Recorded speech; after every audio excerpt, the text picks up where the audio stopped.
You are probably familiar with the Pomodoro Technique. With its unique name and its iconic tomato minute timer, it is the productivity system with the best branding out there. But while you probably know the basics, setting a timer and then taking a break, there is more to the system that you should know before integrating it into your life. That is what this video is about. We're going to go deep into the details that too often get skipped. And by the end, you will know everything there is to know about the Pomodoro Technique. Hello, I'm Kate. Welcome back to my channel where I talk about productivity and organization, the topics that have consumed my life for decades while I've built productivity software. Let's get to it. In this video, I'm going to briefly touch on the history and origins of Francesco Cirillo and his now famous tomato timer. And then I'll cover the basics of the technique, followed by the good stuff, the details and exceptions, and then I'll talk about advantages and disadvantages of the technique. So, the Pomodoro Technique is a time management method developed by Francesco Cirillo in the late 1980s. He developed the technique to help him stay focused while studying. It does this by breaking productive time into manageable intervals known as Pomodoros. And yes, there is an official book on the Pomodoro Technique written by its creator, Francesco Cirillo. It was originally self-published in 2006 as an ebook and then later as a physical book. It goes into the details of the technique and how to implement it. Also, there is an official website which offers coaches and classes and other resources. Let's move on to an overview of the Pomodoro Technique. The simple nature of the Pomodoro Technique, I think, is what makes it so popular. When you are recording tasks, break them down into roughly 20-minute Pomodoros, and for bigger tasks, include an estimate of how many Pomodoros they will take to complete. Then you set a timer for 25 minutes. This is one Pomodoro. Work until it goes off, no interruptions. Then take a 5-minute break before jumping in to do another Pomodoro. Every 4 Pomodoros, you take a longer break of 15 to 30 minutes. And you are also supposed to keep records so that you can review and also get better at making time estimates in the future. There are a few things that I like about this system. Number one is breaking tasks into 20-minute bites is just universally good productivity practice. And 2 is the aspect of focus.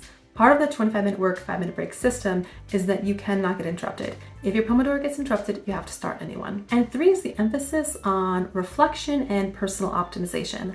I will say it in every video, the number one thing you can do to improve your own personal productivity is to know yourself better. So this really encourages us to focus and finish our Pomodoros and then deal with any other interruptions or distractions during the designated break time. I really think helping focus is the core benefit of the Pomodoro system. Now, in like 40 seconds, I just said everything you need to implement your own version of the Pomodoro Technique. The simplicity of the system is key. It allows the system to be customized, which I will turn to later in this video. Now, this video is part of a 2-video series on the Pomodoro Technique.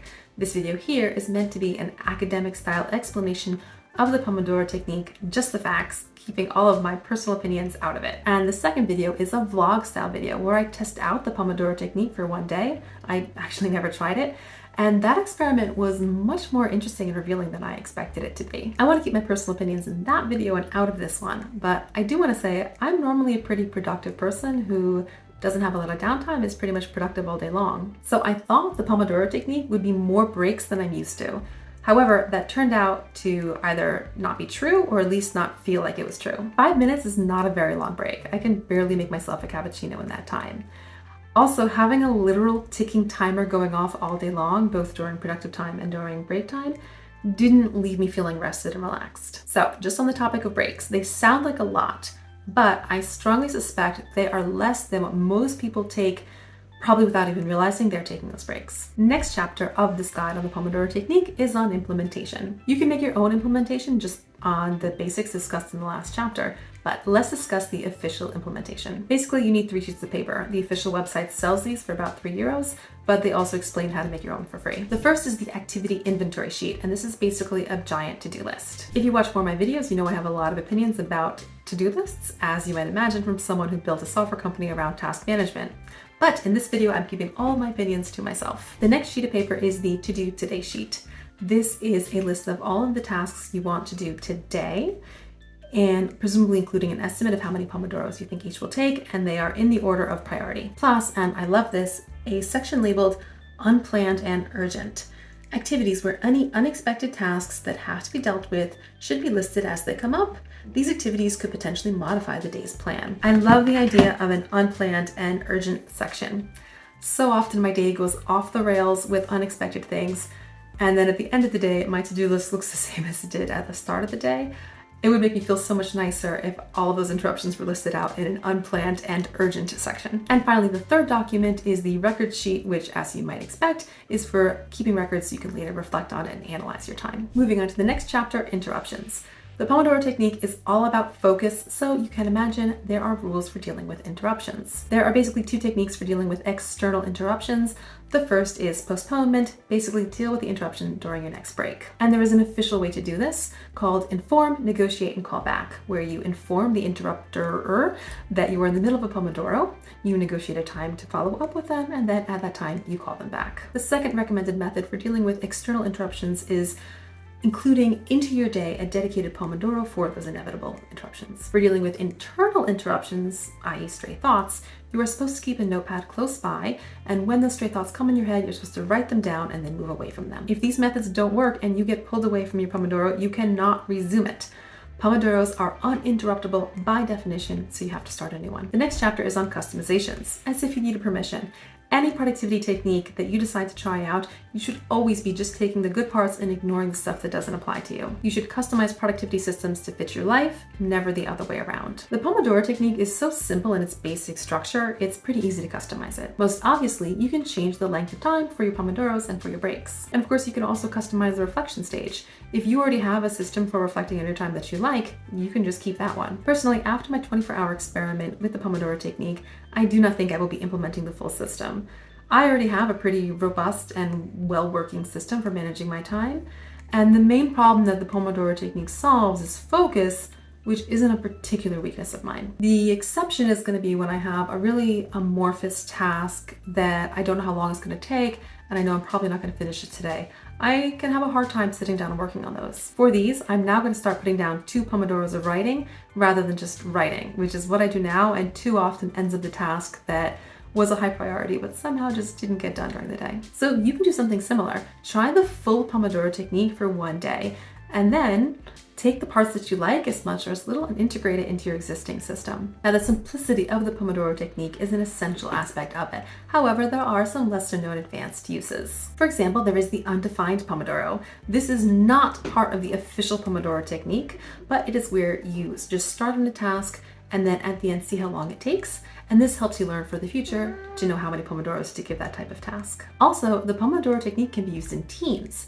This uses synchronized Pomodoros so that individual work time is respected and communication time is synced. Additionally, the official Pomodoro Technique has a lot of emphasis on planning and reflection, something that I didn't really associate with the Pomodoro Technique before researching it for these 2 videos. Even charting your time to gain insights on your most productive times. And our final chapter is advantages and disadvantages.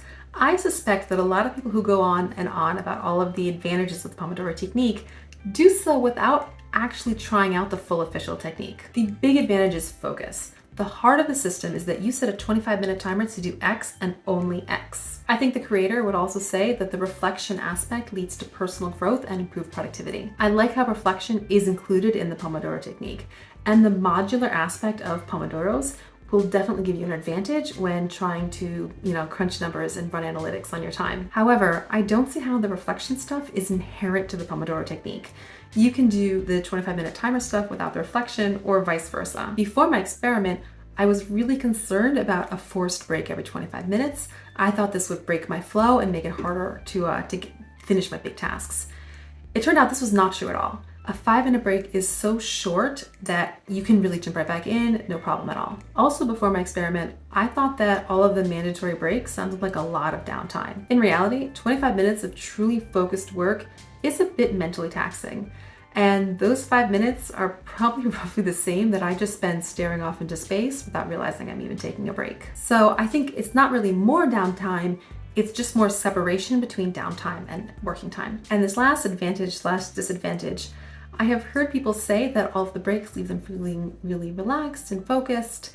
However, in my own personal experience, I found that having a literal ticking timer all day long, both while I was working and while I was taking a break, did not actually leave me feeling relaxed. For more information on just my experiences, check out that other video where I try out the Pomodoro Technique for one day. Literally all day long, all of my 5-minute breaks, I'm talking to camera and making some reflections on the time and just having an incredible amount of personal realizations. It was a shockingly good experiment. That video will be linked at the end.